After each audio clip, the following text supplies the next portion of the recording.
Hey guys, this is what we did on Friday. We reviewed our homework first that we had on Thursday, which most people just missed the predicate nominative, which is awesome. We're well on our way to doing very well in this class.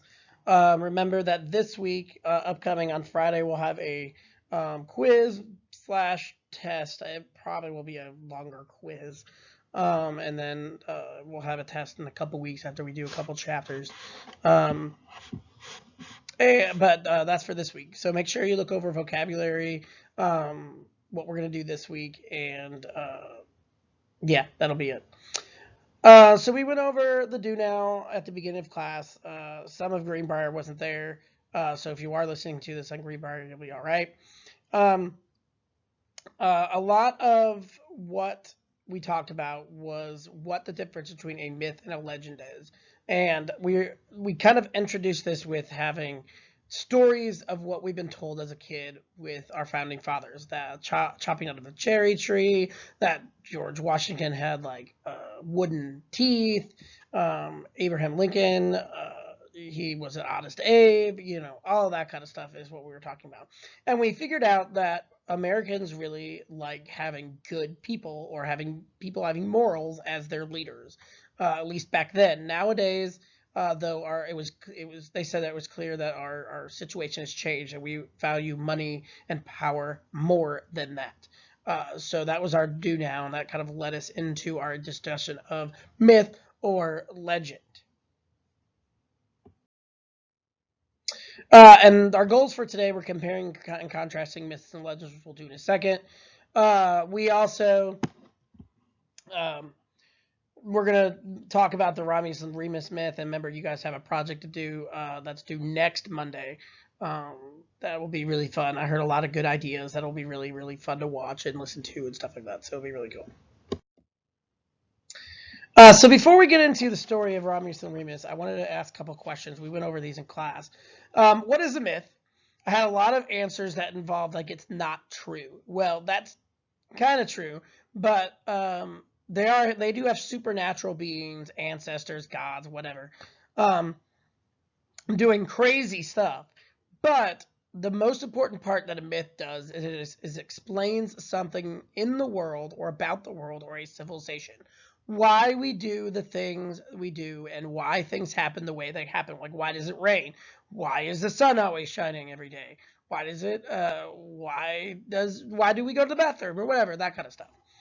So that's what a myth is. And then we discussed what a legend was. A legend is traditionally a historical story that has both truth and fake news, I guess you could say, in it. And that's more what Romulus and Remus is. It's more of a legend. We'll get to that later, but that's kind of what it is. Then I didn't ask this question, but I'm going to pose it on here. Can something be thought? Can something be a myth that could be true? Could that happen? And yes, because the Trojan War thought was a myth. That actually is true because we found archaeological evidence of it. But not everything in the Iliad and the Odyssey and stuff actually did happen, like gods and goddesses fighting over each other and Achilles' heel and whatnot. I mean, that could have possibly happened. We have no evidence of that. So that kind of stuff. So that would be a legend, not a myth. So we're going to go through this story real quick of Romulus and Remus. This is a famous statue that is found in Rome. It's of the she-wolf nursing Romulus and Remus as babies, and we'll get to that here in a little bit. So, end of the Trojan War, a Trojan man named Aeneas escaped from the burning city, and he went on to found a city in Italy. He actually escaped and traveled to Italy and founded a city called Alba Longa. And one of his descendants was named King Procas. And he had two sons named Numitor and Amulius. So we have Amulius and we have Nibitor on one side. Numitor was the oldest son and he took over the throne, right? But when Procas died, or King Procas, the father died, Amulius wanted the throne and fought with his brother and all that kind of stuff. Eventually, Amulius did win, and he took over and pushed his brother out into a field or whatever. So Nimetor had a son and a daughter, one named Rhea Silvia. And Rhea Silvia went on, grew up, and had a love affair with, well, I'll go back. Had a love affair with Mars. There you go. Mars is the god of war, if you didn't know. And she had a love affair with him. And she had two kids. They named them Romulus and Remus. So there you go. The mother was Rhea Silvia, daughter of the king of Numitor, who got kicked out. Her father, again, was removed from throne by her uncle, the brother of Numitor, Amulius. And she actually was not supposed to have kids. She was called a Vestal Virgin.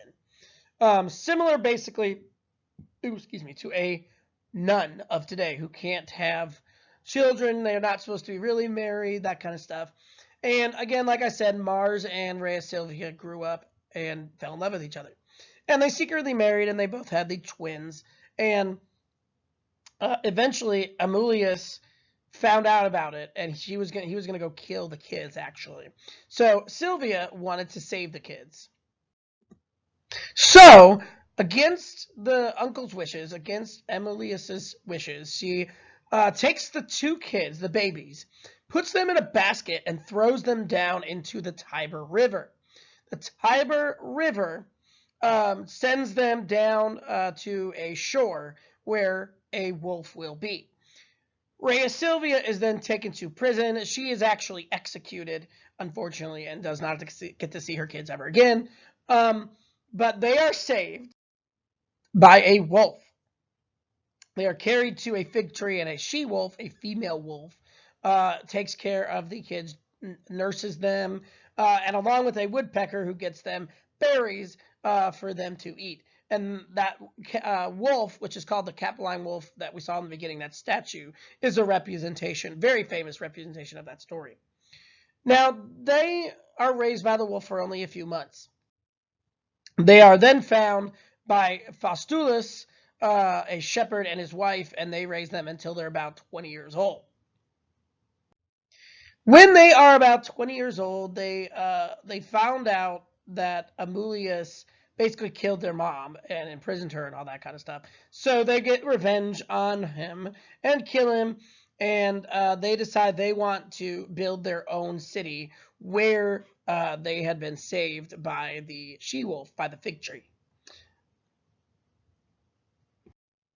So they decided to each build a city, but they wanted to name it after themselves, right? One wanted to name it Rome, the other one wanted to name it Rome after their names. So they got into a fight until they decided to let the gods choose which name sounded better. So they went to a hill, waited for a sign. Remus saw 6 vultures, and vultures are really good back then. It's like a really good god sign. So he saw 6 of them. He officially thought, oh, okay, God's like me. It's gonna be awesome. And then when Romulus arrived, 12 vultures flew over the head. So obviously Remus still thinks that it's him, but Romulus thinks it's him. So they fight over it, and Romulus eventually they kind of like part ways and they start building their own cities. But Romulus then is very close to like Remus's border of the city, and so he decides, oh, I don't want you here, and picks up a rock and basically kills him with a rock. And that is actually the founding of Rome, that day when he kills his brother. Romulus kills Remus. It is April 21st, 753 BC. If Romulus did not kill Remus, Rome would not be called Rome. It would be called Rheme, which would have been really weird. So that's kind of the story of Romulus and Remus. One day, Romulus kind of disappeared mysteriously. We don't know where he went or anything like that. But a lot of the Romans think that he became a god. So they worship him under a god-like name, which is, Quirinus. So that's what they named him, as a god, Quirinus. So, And that is the story of Romulus and Remus. I know you have that project, remember, that you're going to base this story off of. So good luck. Have fun. And yeah. And there's where I got all of my pictures and stuff.